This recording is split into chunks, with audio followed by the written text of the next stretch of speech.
Today we are making tasty, savory cheese and bacon scones. They are quick, they are so simple, and they are so tasty. It's gonna be a good one.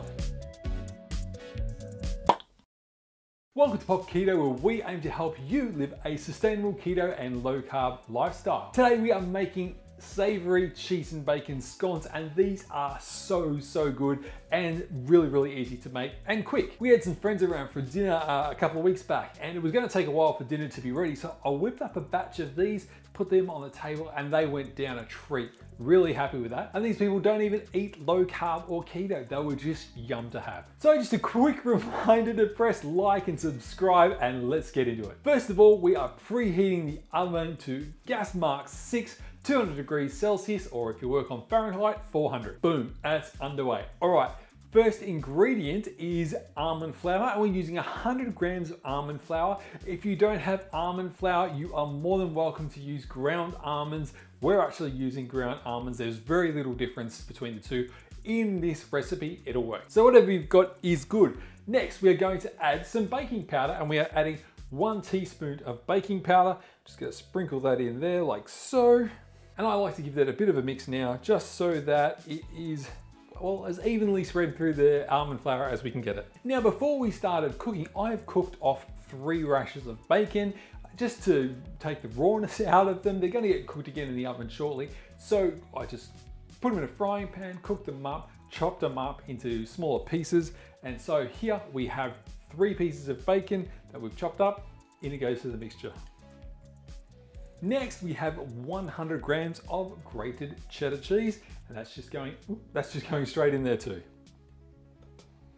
At this point, I like to give it another stir just to get a good coating of the almond flour on the rest of the ingredients. I find it helps give it a more even dough later on. And I like to try and leave one side sort of ingredientless so we can add the wet ingredients in there. So our first of the wet ingredients is 2 eggs. So 2 eggs, and we've just popped them in the side there. In other news, how good are eggs? They're pretty good. So next we're going to add 2 tablespoons of double cream. Gonna add that into the wet side there. Right, so first we're gonna mix the wet stuff together as best as you can. And then we'll start slowly incorporating the dry ingredients into that as well. Just like that. And then it gets to a point where you just mix. Mix, smush, just getting all those dry ingredients incorporated. Now at this stage, sometimes I will leave it just for 30 seconds to a minute while the almond flour soaks in the liquid from the eggs, but today it looks like we're able to just keep going. All right, let's get the baking tray. Now today we are making 6 scones from this recipe, and if you're wondering if it's scone or scone and you've got this far, the answer is it's scone. If you think I'm wrong, or if you think I'm right, why don't you pop something down in the comments, chime in on the argument. So what I'm gonna do is I'm just gonna split the dough in half with my spatula just to help me with making even sized scones. And I know each of those halves is gonna be 3 scones. All right, now as we're putting the scones onto the tray, hey, I'm using silicone sheet over my tray. If you don't have a silicone sheet, you can easily use baking paper or wax paper. Either one will be fine. Now, back to what I was saying.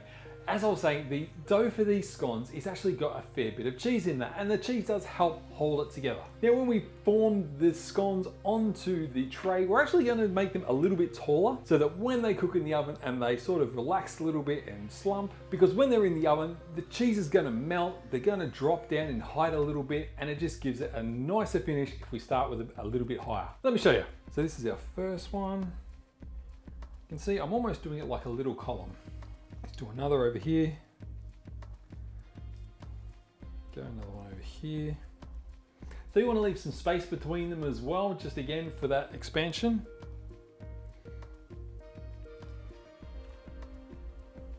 Beautiful, and that is them. As I've said, they're a bit taller than they're going to be when they come out, but that's exactly what we want. Okay, with that done, we are just going to pop these into our oven for 20 minutes. All right, that is 20 minutes. Let's get them out. All right. They are going to be very warm, being that they're straight out of the oven. So we're going to give it a few minutes and then we'll come back to taste. All right, so they've cooled a little now. So let's just pull one up and break it open. Oh, it feels so nice, even just warm. Look at this, look at this. Oh, look at that. That is the stuff, people. We are going to try this. I'm actually going to get Lisa to come in. She hasn't been in here in a while, actually, for a tasting. Let's get her in. So we've got Lisa in. We are going to taste. Babe, I've already torn this one open. Oh, it's like so nice and warm and crunchy on the outside. Got a nice cheesy crust. Let's have a go.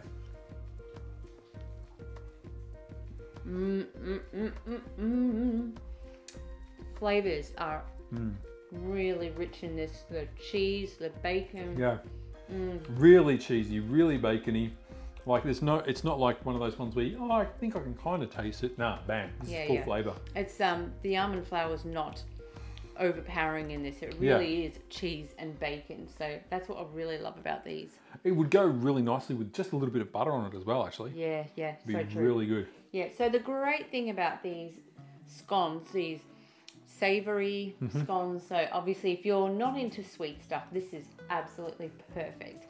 But these are great for if you need a snack on the go. Yeah, school lunches. School lunches, or even if you just, you're going to be out for the day and you want to have something and, you might have trouble finding something out and about.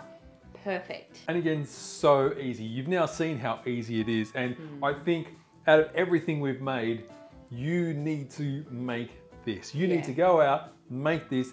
You should have most of the ingredients. You might need to go out and buy some bacon. We use a nitrite-free bacon, just in case you're concerned about the nitrates in bacon.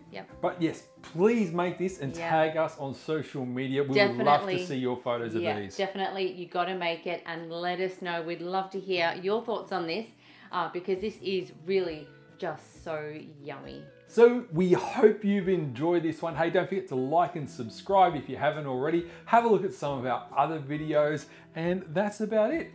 Stay happy, stay healthy, and we'll see you next time. See you next time. Bye. Bye.